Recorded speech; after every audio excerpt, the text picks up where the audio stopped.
نہ ہی علم حاصل کرنے کی وہ اکثریت کوشش کرتے ہیں، نہ بات سوچنے کی زحمت ان کو گوارا ہوتا ہے۔ یہ زندگی کے لوگوں کی اکثریت جدھر کو رخ موڑتی ہے یہ بھی وہی موڑتے چلے جاتے ہیں۔ یہ آیت 121 اہمیت والی آیت ہے، اس کو ہائی لائٹ کریں۔ اس میں یہی بتایا گیا کہ اکثریت کے پیچھے مت چلو، ہر دور میں حق پر قائم رہنے والے بہت کم ہی رہے ہیں۔ اللہ کے نام سے ذبح کرنا، نبی صلی اللہ علیہ وسلم نے فرمایا اللہ کا نام لینا ضروری ہے، لیکن اگر کوئی مسلمان اللہ کا نام لینا بھول جائے تو اس کو کوئی حرج نہیں ہے۔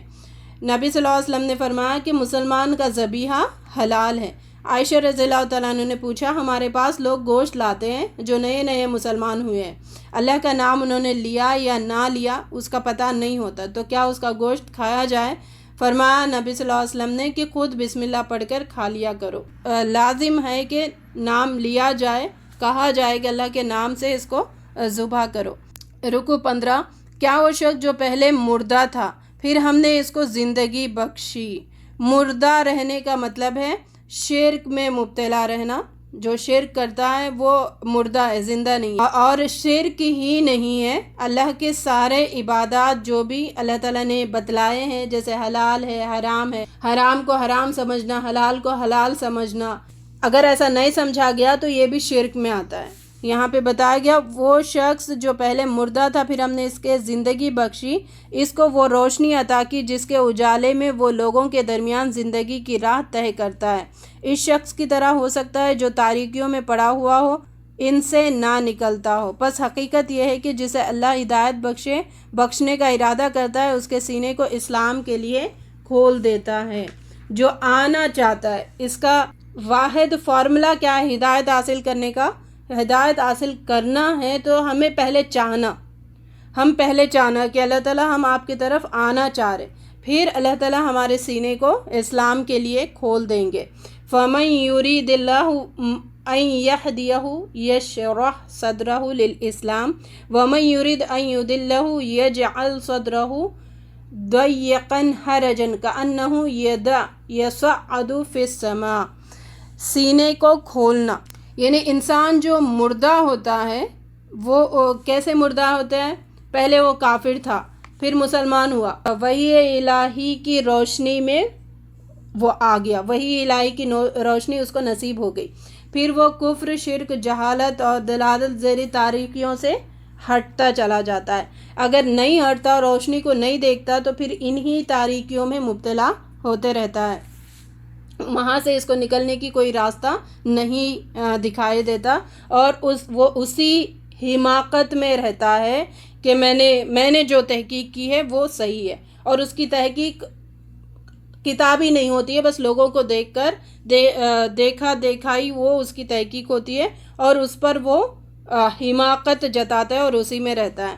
اللہ تعالیٰ نے سینہ کھول دینے سے مراد ہے فراغ دلی کے ساتھ اسلام کی دعوت کو قبول کر لیتا ہے۔ اپنا ذرا محاسبہ کریں، کیا ہم جب بھی اسلام کی بات آتی ہے تو دل کھول کے مانتے ہیں یا پھر کہیں گھٹن محسوس کرتے ہیں، اور اس کے حق ہونے پر اس کا دل مکمل طور پر مطمئن ہو جاتا ہے؟ یہ نشانی ہے شرح صدر کی، جس کا دل کھلا ہوا ہے، پھر وہ شک و شبہ کی گنجائش اور نہیں ہوتی، اور احکام کے مطابق سینوں میں گھٹن بھی پیدا نہیں ہوتی۔ سینے میں گھٹن والے کون ہیں؟ کوشش ہی نہیں کرتا کہ اس کی دعوت کو سمجھے اور سنے، پھر گھٹن دم بدم بڑھتی جاتی ہے، پھر اس کی حالت یہ ہوتی ہے کہ حق اس کے دل میں داخل ہی نہیں ہوتا۔ اللہ تعالیٰ ہمیں سخت دلوں سے محفوظ رکھے، ہمارے دلوں کو نرم بنا کے رکھے۔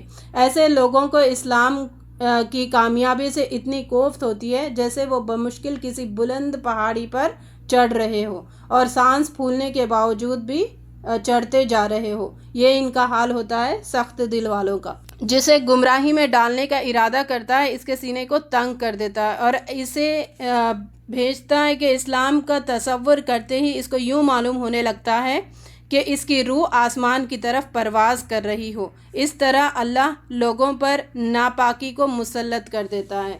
ناپاکی یہاں پر کون سی ناپاکی ہے؟ شیطان اس پر مسلط ہو جاتے ہیں اور ان کو یعنی ایمان کے قریب ہی نہیں کرنے دیتے۔ یہ ایک طریقے کا عذاب ہے، یہ اللہ تعالیٰ کی لعنت ہے۔ دیکھیں یہاں پہ یہ آیت جس میں بتایا گیا لوگوں کو قریب نہیں ہونے دیتا، اور یہ لعنت بھی ہے اور عذاب بھی ہے دنیا میں کہ اللہ اپنے طرف لوگوں کو آنے نہیں دیتا۔ اللہ تعالیٰ ہمیں ان لوگوں میں شامل نہ کرے، ہدایت کے راستے کو طلب کرنے والوں میں ہمارا شمار کرے، آمین۔ حالانکہ یہ راستہ تمہارے رب کا سیدھا راستہ ہے اور اس کی نشانات ان لوگوں کے لیے واضح کر دیے گئے ہیں۔ رکوع 16۔ اللہ قیامت میں پوچھے گا، اے گروہ جن و انس، کیا تمہارے پاس خود تم میں سے ایسے رسول نہیں آئے تھے جو تم کو میری آیت سناتے اور اس دن کے انجام سے ڈراتے تھے؟ آج دنیا کی زندگی نے ان لوگوں کو دھوکے میں ڈال رکھا ہے، مگر اس وقت وہ خود اپنے خلاف گواہی دیں گے۔ تمہارا رب بے نیاز ہے اور مہربانی اس کا شیوا ہے۔ دو بار ریپیٹ ہوگی یہ آیت۔ اگر وہ چاہے تو تم لوگوں کو لے جائیں اور تمہاری جگہ دوسرے جن لوگوں کو چاہے لے آئے، جس طرح اس نے تم کو کچھ اور لوگوں کی نسل سے اٹھایا ہے۔ مشرکوں کے لیے ان کی شریکوں نے اپنی اولاد کا قتل خوشنما بنا دیا ہے۔ یقیناً خسارے میں پڑ گئے وہ لوگ جنہوں نے اپنی اولاد کو جہالت اور نادانی کی بنا پر قتل کر دیے اور اللہ سے دیے ہوئے رزق کو اللہ پر افتراء پردازی کر کے حرام ٹھہرا لیا۔ اپنی باتیں بنا کر، اپنے دماغ سے باتیں بنا کر انہوں نے بہت ساری حرام چیزوں کو اپنے اوپر حلال کر لیا، اور جو اللہ تعالیٰ نے حلال کیا اس کو حرام کر دیا ہے۔ 136 اور 137 میں بتایا گیا مشرکین کی 3 ظلم کا یہاں پر ذکر ہے۔ پہلا ہے کہ اللہ کا حصہ اور شرکا کا حصہ وہ تقسیم کرتے تھے ہر چیز میں۔ اللہ کے بارے میں ان کا عقیدہ تھا کہ اللہ تعالیٰ چیزوں کو پیدا کرتا ہے، اور شرکا کے بارے میں ان کا یہ عقیدہ تھا وہ نعمتیں دینے والے ہیں، وہ نعمتیں دیتے رہتے ہیں اور جو بھی بھلائی ہو رہی ان کے ذریعے سے ہو رہی، نعوذ باللہ۔ صرف اللہ کو نہ پیدا کرنے کے لیے بس رکھا ہوا تھا انہوں نے، مشرکین کے ظلم تھا اللہ تعالیٰ کے لیے۔ دوسرا یعنی جب فصل کی کمی ہوتی تھی تو اللہ تعالیٰ کے حصے میں لے لیا کرتے تھے بغیر بے جھجک، لیکن جو بتوں کا حصہ ہوتا تھا اس کو نہیں چھوتے تھے، یعنی اتنی کم ویلیو ان کے پاس تھی۔ اللہ تعالیٰ ہمیں محفوظ فرما اس مظالم سے اور شرک سے۔ اولاد کا قتل کے بارے میں جو مکے میں جہالت کے دور میں باتیں تھیں، یعنی بیٹیوں کو آر سمجھتے تھے، آر سمجھ کے قتل کرتے تھے۔ آج بھی دیکھیں، یعنی اپنا محاسبہ کریں، اس زمانے میں لوگ کیوں قتل کرتے تھے اور آج کیوں قتل کرتے ہیں۔ تو اولاد کو قتل کرنے کا دور جہالت میں 3 وجوہات تھی۔ وہ وجوہات کون سی؟ ایک ہے کہ بیٹیوں کو آر سمجھا جاتا تھا، دوسرا خرچہ برداشت نہیں کر پائیں گے، یہ ان کی سوچ ہوتی تھی، تیسرا بتوں کے نام پر منت مان لیا کرتے تھے، اس وجہ سے بھی وہ قتل کر دیتے تھے۔ یہ 3 وجوہات تھی۔ اور آج کے دور میں تو آر بھی سمجھا جا رہا بیٹیوں کو، دوسرا خرچہ برداشت کہاں کریں گے، یہ ایسا جیسا فیل ہوتے کہ ہم کھلا رہے، ہم مالک ہیں، نعوذ باللہ، ہم اللہ ہیں، ہم رزق فراہم کر رہے، ایسا فیل ہوتے اور اس کو برداشت کرنے سے پیچھے ہٹتے۔ اور بتوں کے نام پر یہ بھی آج ہو رہا ہے، اس جہالت کے دور میں بھی ہوتا تھا اور آج کے دور میں بھی یہ ہو رہا ہے۔ سورۃ انعام رکوع 17۔ وہ اللہ ہی ہے جس نے طرح طرح کے باغ اور گلستان پیدا کیے، کھیتیاں اگائیں جن سے قسم قسم کے معقولات حاصل ہوتے ہیں، زیتون اور انار کے درخت پیدا کیے جن کے پھل صورت میں مشابہ اور مزے میں مختلف ہوتے ہیں، کھاؤ ان کی پیداوار جب کہ یہ پھلیں، اور اللہ کا حق ادا کرو۔ اللہ کا حق ادا کرنے کا یہاں پر حکم دیا جا رہا ہے، جو بھی پھل اور جو بھی نعمت ملتی ہے۔ نبی صلی اللہ علیہ وسلم نے فرمایا کہ افضل صدقہ وہ ہے جس کے بعد آدمی خود محتاج نہ ہو جائے۔ یہاں پہ بتایا گیا کہ اللہ کے راستے میں دو، لیکن اسراف مت کرو۔ تو اسراف کی 3 شکلیں ہیں۔ ایک ہے کہ فرض شدہ زکوٰۃ سے زیادہ جو دینا چاہتا ہے بے شک دیں، لیکن اتنا نہ دے کہ خود محتاج ہو جائے اور دوسروں کے سامنے ہاتھ پھیلانے لگے۔ دوسرا صدقہ دینے کا طریقہ، کسی گناہ کے کام میں یا غیر ضروری کام میں جو خرچ کرتا ہے وہ بھی اسراف میں آتا ہے۔ تیسرا اسراف مال خرچ کرنے میں، اپنی ذات پر ضرورت سے زیادہ خرچ کرنا، یہ بھی اسراف کہا، اسراف میں آ جاتا ہے۔ تو یہاں پہ اللہ کا حق ادا کرنا ہے، جو بھی نعمت پہلے ہمیں ملتی ہے۔ پھر وہی ہے جس نے مویشیوں میں سے وہ جانور بھی پیدا کیے جن سے سواری اور بار برداری کا کام لیا جاتا ہے، اور وہ بھی جو کھانے اور بچھانے کے کام آتے ہیں۔ کھاؤ ان چیزوں میں سے جو اللہ نے تمہیں بخشی ہے، اور شیطان کی پیروی نہ کرو، وہ تمہارا کھلا دشمن ہے۔ یعنی ہر چیز میں شیطان اپنا، وہ تو کھلا دشمن ہے، ہر وقت پیچھے پڑا رہتا ہے کہ کھانوں کے ذریعے سے بھی وہ بھٹکاتا ہے، غلط راستے میں ہر طریقے سے لے جانے کی کوشش کرتا ہے۔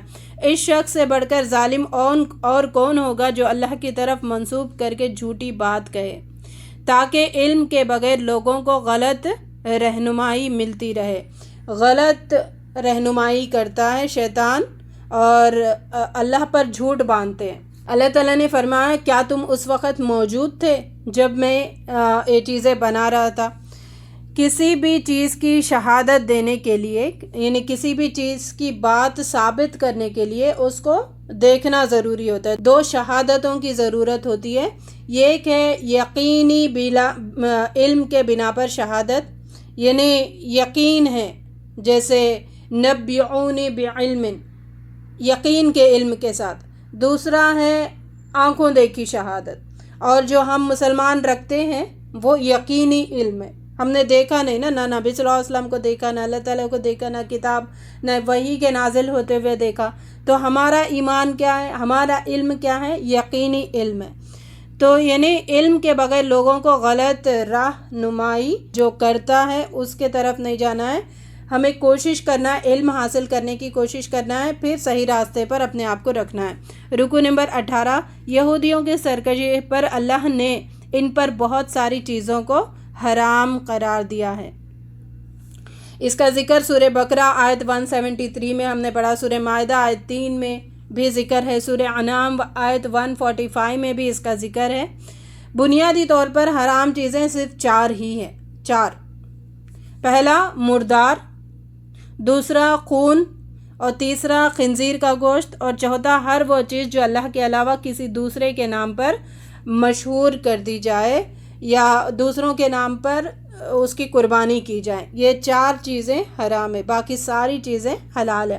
حرام کم ہے اور حلال کی اللہ تعالیٰ نے وسعت بہت رکھی ہے، حرام کر کے انہیں سزا دی تھی۔ مگر مشرک لوگ کہیں گے کہ اگر اللہ چاہتا تو نہ ہم شرک کرتے نہ ہمارے باپ دادا۔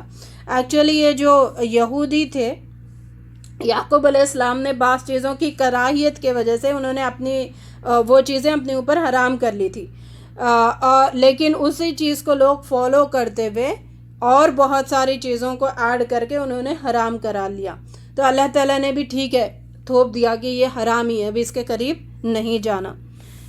مگر مشرک لوگ کہیں گے کہ اگر اللہ چاہتا تو ہم نہ شرک کرتے نہ ہمارے باپ دادا، اور نہ ہم کسی چیز کو حرام ٹھہراتے۔ ایسے ہی باتیں بنا بنا کر ان سے پہلے کے لوگوں نے بھی حق کو جھٹلا دیا۔ یہ بہت اہم آیت ہے، دیکھیں 148 آیت، اس میں بتایا گیا کہ ایک انسان کی عادت ہے۔ انسان کی عادت کیا ہے کہ اپنی کوتاہی اور قصور کا اعتراف نہیں کرتا، اعتراف کرنے کے بجائے کسی دوسروں کے سر تھوپنا اور خود کو بری الذمہ کرنے کی اس کی بہت کوشش ہوتی ہے، یہ انسان کی عادت ہوتی ہے، یا اس کی کوئی اور ایسی وجہ تلاش کرتا ہے جس سے اس کے ذمے کوئی الزام نہ لگے۔ تو یہاں پہ بات اس نے کیا کہی، اگر اللہ چاہتا تو ہم نہیں کرتے، اللہ چاہتا تو ہم اس سے بچے ہوئے رہتے۔ آج کے دور میں بھی یہی کہتے ہیں، اللہ چاہے تو اس کو ہدایت ملتی، تو وہ نہیں چاہ رہا۔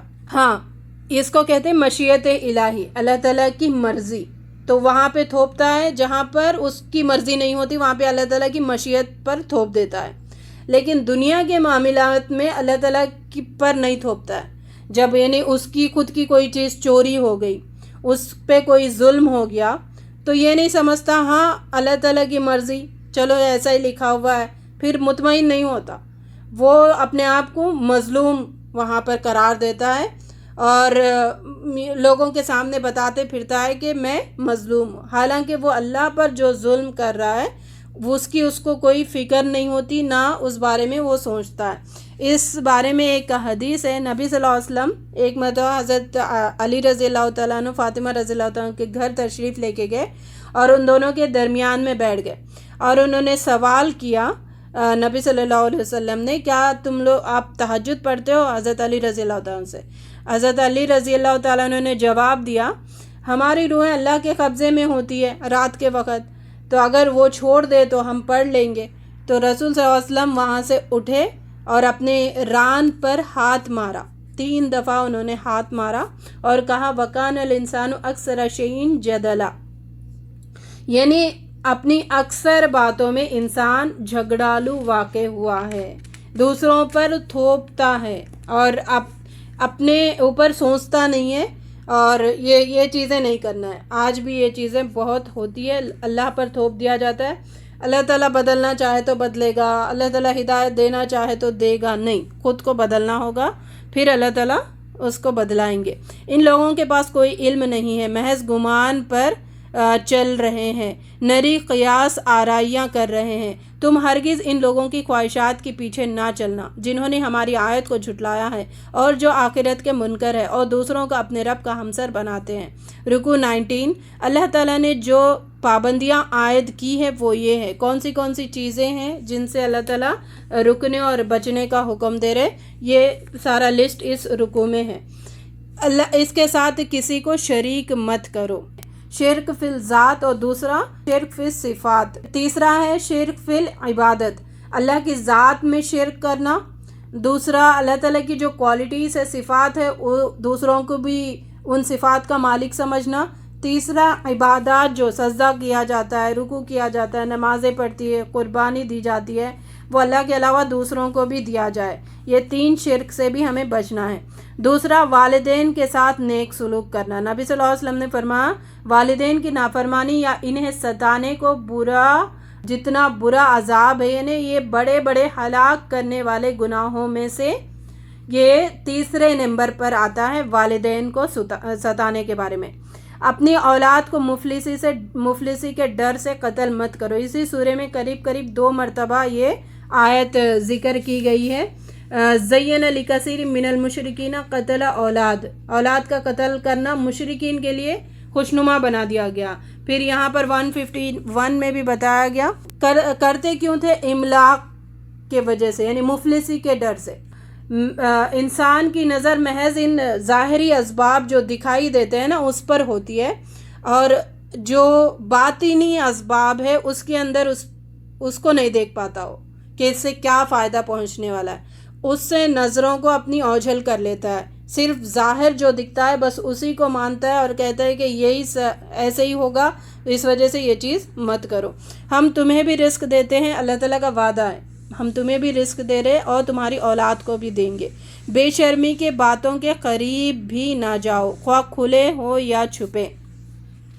نبی صلی اللہ علیہ وسلم نے فرمایا کہ آنکھوں کا زنا غیر عورتوں کو دیکھنا، غیر محرم کو دیکھنا، کانوں کا زنا فحش باتیں سننا، زبان کا گناہ فحشی بات چیت کرنا، ہاتھ کا گناہ ہاتھ کا زنا پکڑنا، اور پاؤں کا زنا چل کے جانا، دل کا زنا اس کی خواہش کرنا۔ پھر شرمگاہ ان سب کو یا تو تصدیق کرتی ہے یا تو تکذیب۔ یہاں پہ بتایا گیا کہ بے حیائی کے پہنچنے تک کے جو وسائل ہے ان کو بھی اختیار مت کرو، یعنی سٹارٹنگ ڈور ہی کلوز کرنے کا حکم دیا ہے، جیسے غیر محرم کی طرف دیکھنا، نظر کا اٹھنا، اور میگزینس وغیرہ دیکھنا، تصاویر وغیرہ دیکھنا، یہ دیکھنے سے ہی منع کیا گیا۔ جب نظریں جھک جائیں گی تو یہ دروازے بند ہو جائیں گے۔ نبی صلی اللہ علیہ وسلم نے فرمایا اللہ سے بڑھ کر کوئی غیرت والا نہیں، اس لیے تو اس نے بے حیائی کے تمام کاموں کو حرام قرار دیا ہے۔ نبی صلی اللہ علیہ وسلم نے فرمایا اللہ کو سب سے زیادہ غیرت اس بات پر آتی ہے جب وہ اپنے کسی بندے یا بندی کو زنا کرتے دیکھتا ہے۔ اللہ تعالیٰ ہمیں کبیرہ گناہوں سے محفوظ رکھے۔ کسی جان کو جسے اللہ نے محترم ٹھہرایا ہے ہلاک نہ کرو مگر حق کے ساتھ۔ چھٹا، یتیم کے مال کے قریب بھی نہ جاؤ یہاں تک کہ وہ اپنے سن رشید کو پہنچ جائے، یعنی جوانی کو پہنچ جائے۔ ناپ تول میں انصاف کرو، پورا انصاف کرو۔ بات کہو تو انصاف کی بات کہو، اور خواہ معاملہ اپنے رشتہ دار کا ہی کیوں نہ ہو۔ یہ بات بھی بار بار ریپیٹ ہوئی ہے انصاف کی بات کرنے کی۔ انصاف عام بات چیت میں بھی کسی کے متعلق بے انصافی کی بات کرنا جرم ہے، لیکن شہادت کی صورت میں تو جرم عظیم یہ بن جاتا ہے۔ نبی صلی اللہ علیہ وسلم نے فرمایا، جب تک سورج مغرب سے نہ طلوع ہو قیامت قائم نہیں ہوگی۔ پھر جب لوگ سورج کو مغرب سے نکلتے دیکھ لیں گے تو سب کے سب ایمان لائیں گے، مگر اس وقت ایمان لانا کچھ فائدہ نہ دے گا۔ اللہ کے عہد کو پورا کرو، نیز اللہ کی یہ ہدایت ہے کہ یہی میرا سیدھا راستہ ہے۔ تو اللہ تعالیٰ کی بات پکی، اللہ تعالیٰ نے کہہ دیا ہے کہ یہی میرا سیدھا راستہ ہے، اسی سے تم چل کے آؤ گے تو تمہیں راستہ دکھے گا۔ وَأَنَّ هَذَا صِرَاطِي مُسْتَقِيمًا فَاتَّبِعُوهُ وَلَا تَتَّبِعُوا السُّبُلَ فَتَفَرَّقَ بِكُمْ عَنْ سَبِيلِهِ ذَلِكُمْ وَصَّاكُمْ بِهِ۔ یہ تو حکم سے بھی ایک درجہ آگے کا رکھتا ہے، وصیت پہلے آتا ہے پھر حکم آتا ہے۔ تو وصیت مطلب لازم تمہیں یہ کام کرنا ہی کرنا ہے۔ 20واں رکوع، تمہارے پاس تمہارے رب کی طرف سے ایک دلیل روشن اور ہدایت رحمت آ گئی ہے، اب اس سے بڑھ کر ظالم کون ہوگا جو اللہ کی آیات کو جھٹلائے اور ان سے منہ موڑے۔ جو اللہ کے حضور نیکی لے کر آئے گا اس کے لیے 10 گنا اجر ہے، جو بدی لے کر آئے گا اس کو اتنا ہی بدلہ دیا جائے گا جتنا اس نے قصور کیا ہے۔ کہو میری نماز، میرا تمام مراسم عبودیت، میرا جینا، میرا مرنا سب اللہ رب العالمین کے لیے ہے۔ وَقُلْ إِنَّ الصَّلَاةِ وَنُسُكِي وَمَحْيَايَ وَمَمَاتِي لِلَّهِ رَبِّ الْعَالَمِينَ 162 آیت، جس کا کوئی شریک نہیں ہے، اسی کا مجھے حکم دیا گیا ہے، سب سے پہلے سر اطاعت جھکانے والا میں ہی خود ہوں۔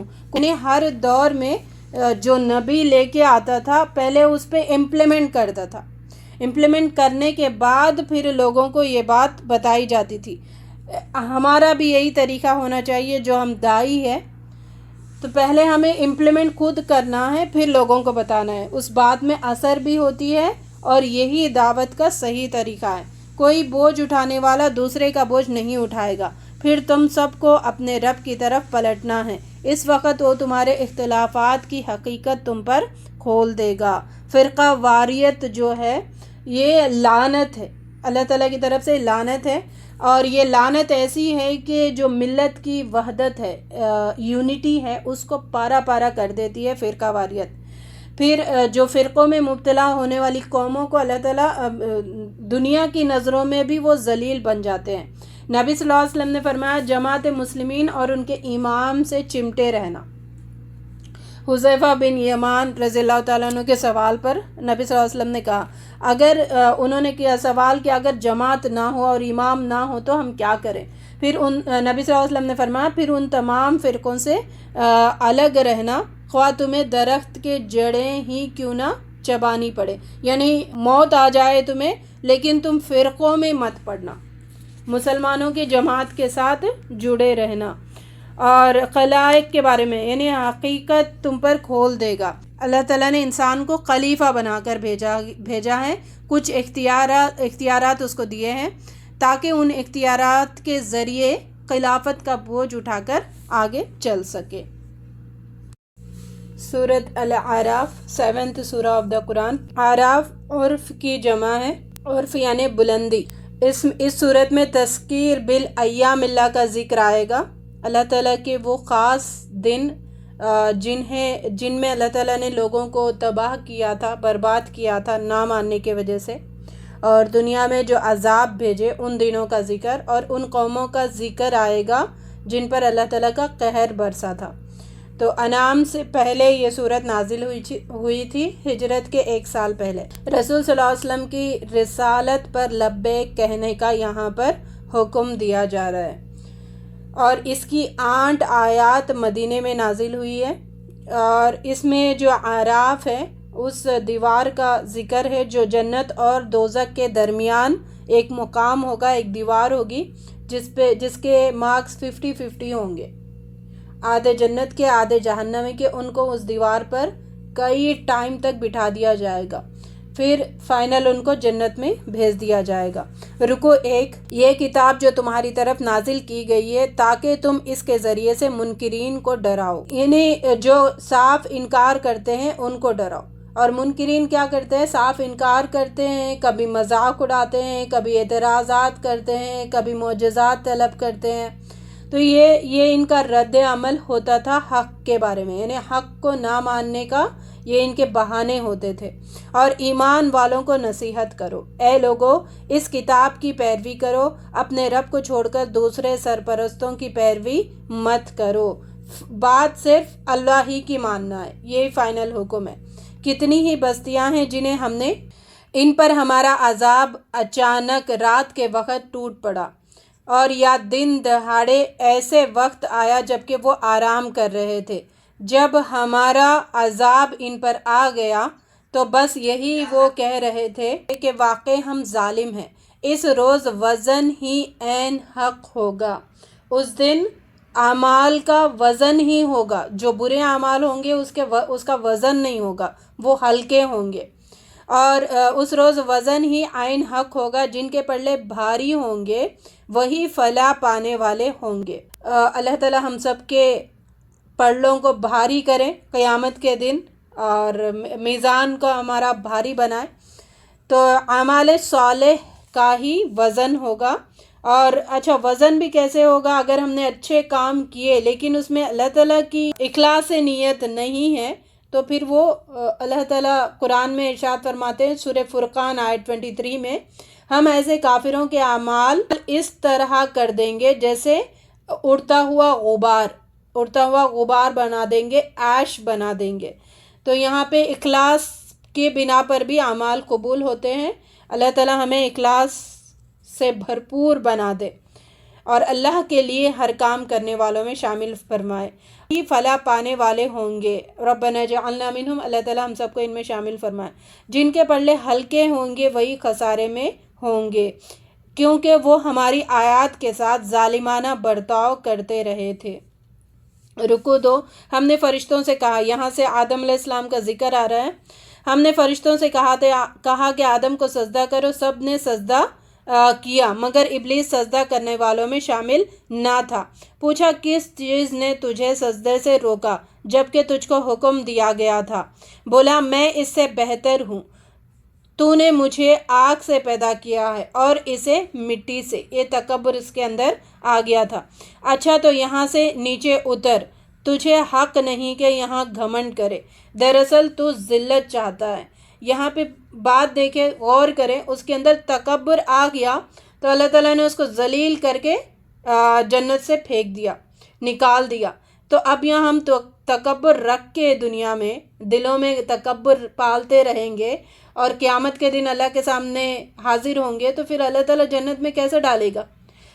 یہ تکبر تھا، اس کو نکال دیا. حالانکہ کئی سالوں سے شیطان جو ابلیس تھا وہ اللہ کی عبادت کر رہا تھا. تکبر اللہ تعالیٰ کو بالکل پسند نہیں ہے.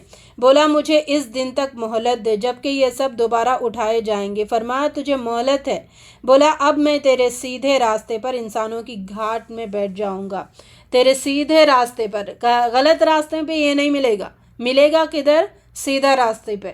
یعنی شیطان کے انسان کو گمراہ کرنے کے بعض طریقے ہیں. پہلا، انسان کے دل میں وسوسہ وہ پیدا کرتا ہے. پہلے وسوسے سے سٹارٹ ہوتا ہے، خیال آتا ہے. نبی صلی اللہ علیہ وسلم نے فرمایا شیطان انسان کے رگوں میں دوڑتا ہے جیسے خون دوڑتا ہے. یہ وسوسہ ہوتا ہے پہلا اس کا.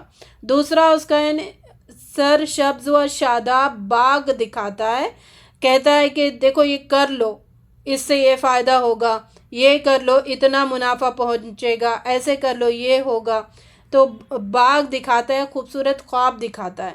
تیسرا اس کا وسوسہ، اس گمراہ کرنے کا طریقہ ہے طرح طرح سے جھوٹے دلائل ڈال کر ایسا یقین پیدا کرتا ہے کہ لوگ حق سے انحراف ہو جائے اور باطل کو مان لے.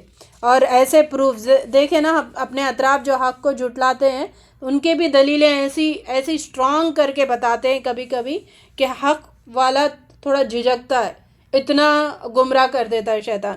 اور اس کو جیسے ہم نے وہ پڑھا تھا نا انڈے کے چھلکے کی طرح اس کو کور کر دیتا ہے شیطان, اور پھر وہ شیطان کی سوچ ہی سوچنے لگتا ہے. اللہ تعالیٰ ہمیں اس ذلت سے محفوظ فرمائے. آگے اور پیچھے دائیں اور بائیں ہر طرف سے ان کو گھیروں گا, ان کو ناشکری کرواؤں گا ہر طرف سے, جیسے انڈے کا چھلکا ہوتا ہے اتنا گھیرا ہوا ہوتا ہے. پھر انسان کو نا ہوش آتا ہے بعد میں, ارے میں نے یہ کیا کر دیا. اس وقت ہوش نہیں ہوتا, کیوں؟ اس کی سوچ شیطان کی سوچ سے مل جاتی ہے. بعد میں جب وہ ہٹ جاتا ہے گناہ کروا کے, پھر اس کی عقل ٹھکانے پہ آتی ہے. تو اس وجہ سے ہر وقت عقل کو ایکٹیو رکھے. اللہ نے کہا جو تیری پیروی کریں گے تجھ سمیت ان سب سے جہنم کو بھر دوں گا. شیطان نے آدم اور حوا کو بہکا کر جنت سے نکلوا دیا. پھر دونوں نے مغفرت کی دعا کی. اللہ نے ایک خاص مدت تک انہیں زمین پر اتار دیا. شیطان کا ایک اور گمراہ کرنے کا طریقہ کیا ہے؟ فحش کا حکم دیتا ہے, فحش کے دروازے کھولتا ہے اور اس کے اندر جذبہ پیدا کرواتا ہے کہ شرم و حیا کو چھوڑ دو اور فحش میں مبتلا ہو جاؤ. یہ لاسٹ اس کا ہڑپا ہوتا ہے.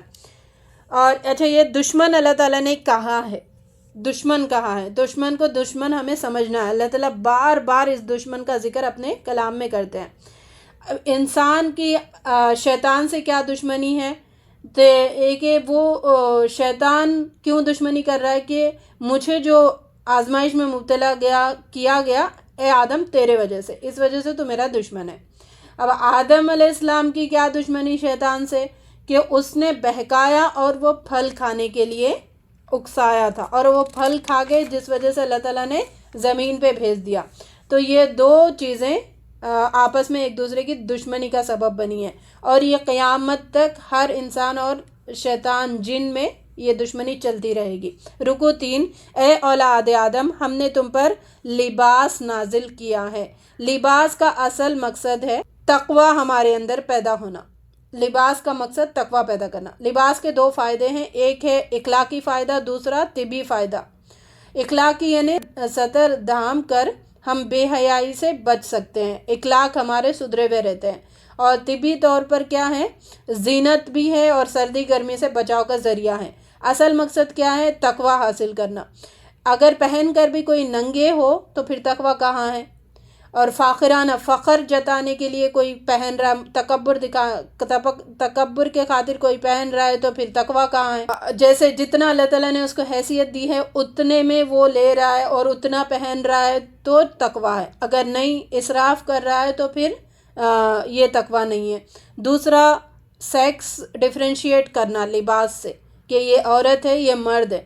اگر عورت مرد لگنے لگے, مرد عورت لگنے لگے تو پھر تقوی وہاں پر نہیں ہوتا ہے. اوریجنل معنی کیا ہے؟ یعنی مذہبی تقدس کا پردہ. اچھا, یہاں پہ جو لباس و ڈریس ایک تو ہے, دوسرا لباس کیا ہے کہ جو مذہبی تقدس ہے وہ ہمارے اندر ہونا, مذہبی تقدس کا پردہ ہمارے اندر پیدا ہونا, تقوی پیدا ہونا ہمارے اندر, کہ ہم شرمانا کہ اللہ تعالیٰ کے احکام کو یا اللہ تعالیٰ کے معاملات کو اللہ تعالیٰ کے حکم چھوڑ دے رہے, یہ اس کا شرم ہمارے اندر پیدا ہونا.